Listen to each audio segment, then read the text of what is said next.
One time when Daddy made pulled chicken, I made this pulled chicken wrap. It had tortilla, pulled chicken, and barbecue and blue cheese, and it tasted delicious. Well, y'all, the marching orders don't get any clearer than that. Today, we're cooking pulled chicken. As you can see, I'm doing it on the mill scale 94-gallon offset today, and we're just going to smoke this up, try to get the temperature around 275 to 300. But as I was getting ready, I noticed a problem. My kindling bucket got some water in it. I mean, we had some pretty big sized storms here over the last week, and I guess the top must have came off or something, but all my kindling is wet, so this might be a little bit more difficult to get the fire started.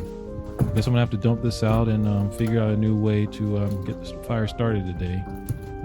But let's see how it goes.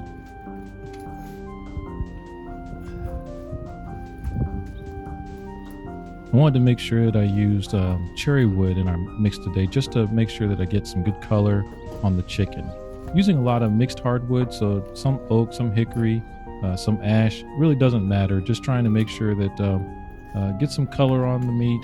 But right now, trying to figure out how to get this fire started is a little bit of a challenge, considering that I had a bunch of wet kindling. So trying to use some smaller pieces to get this going.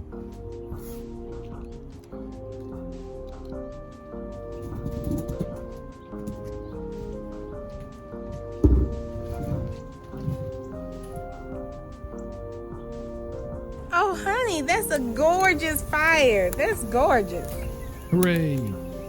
Now we can go into the chicken. I'm going to use one of those roaster chickens you can find in the grocery store. This one's about 4 pounds. It doesn't have to be much bigger than this. But what we're going to do is take our knife and cut the neck bone out of the chicken. I would highly recommend that you don't do what I do here and use some kitchen shears, where it's much easier. When you use a knife like this, you end up having your fingers in there, and you got to be very careful about small bones and things kind of poking at you. It's not very much fun, and can end up with you getting poked, as I said. But what you're going to do is cut on both sides of the neck back and remove that from the very front of the neck down to the tail, and we're just going to take that out, set it aside, and because that's not part of this cook, and we're essentially going to spatchcock this chicken, where we're going to have the chicken laid out, butterflied, ready for us to move on to the next step, which is cleaning up all of the gobbledygook and stuff that's inside the chicken. We don't really need much of anything here. We can remove any excess fat, any excess skin, anything that's just kind of extra. We're just going to pull that off because it's just not part of this cook.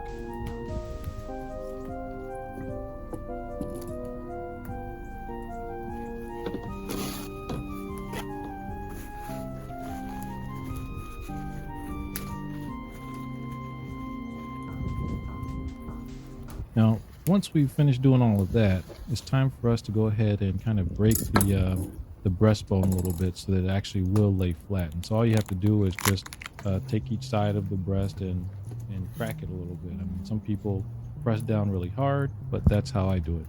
Now, this next step, I'm just going to remove the skin from the chicken.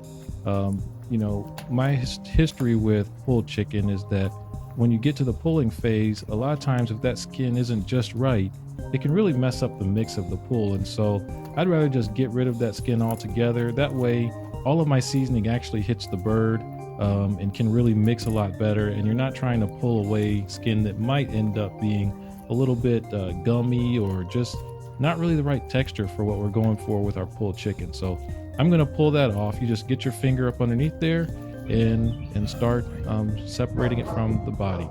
Once you're done with that, we're going to get our mayonnaise and go ahead and put mayonnaise all across the chicken.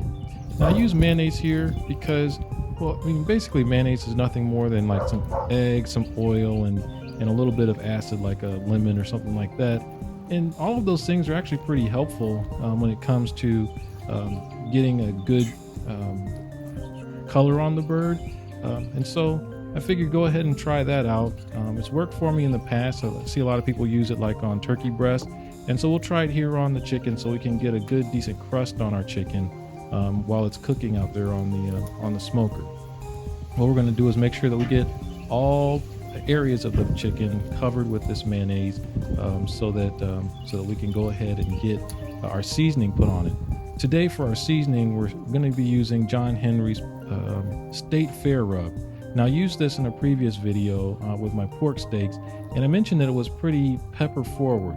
So I don't have a lot of stuff that I use super peppery types of seasonings on, but this one might actually work out pretty well because I think that pulled chicken can handle it a lot better than some of the other things I cook on. And also you can see that you've got this reddish color to the State Fair rub.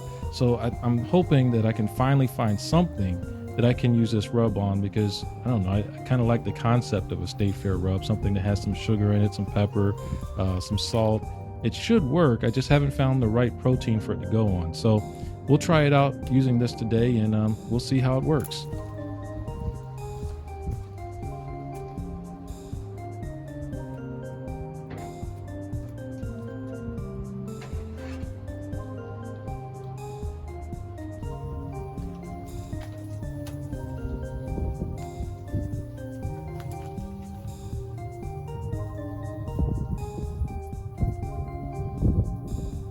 About 30-45 minutes into the cook, I'm gonna go ahead and take a look.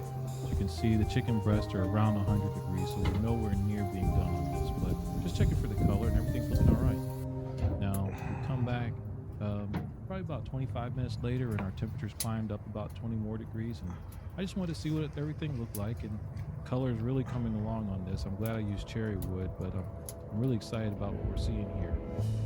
About 30 minutes later, this picture really doesn't do it justice, but this chicken's really starting to look nice. Good color, 140 degrees on the breast, so still not quite ready, but making great progress.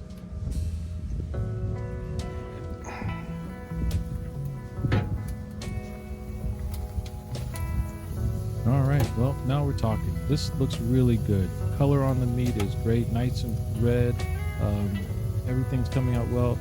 Chicken breasts were at 158, and while normally you'd say that 165 is the right temperature, if you go and look at the USDA's website, you'll see that if you can hold at 158 for 22.7 seconds, you can go ahead and consider all that salmonella bacteria and stuff gone, because it has like very low probability, like next to 0% probability of still being alive after that. It's the same thing as the instantaneous kill at 165, but you can tell that this chicken is done, and our next and final step is to go ahead and pull it. We're just going to go ahead and dig in, get all of the meat off of the bone. We don't want any bones in our mix, big, little, or otherwise, and so we're just going to go ahead and pull all of this chicken off and just separate the meat from the bones. You can set the bones outside of the tin, have a special place in your tin for it, however you'd like to do. But my process is just to go ahead and just rip down and then get these into like bite-sized chunks, something that you'll be able to see in a sandwich or anything like that. That way you've got a good collection of meat. Everything here is coming out really nice and juicy. Really like the color. Glad that I used the mayonnaise and the State Fair rub. Seems to have found a good place in this meal. So really glad about this, how this came out today.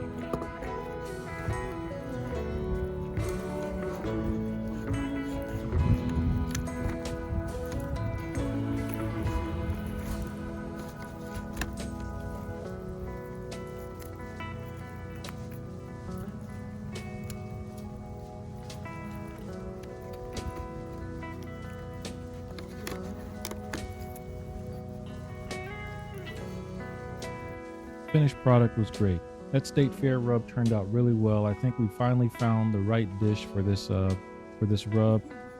So thanks for watching. Well, you made it to the end. You might make it to the end of another one of my videos. Why don't you check one of those out below? Take it easy.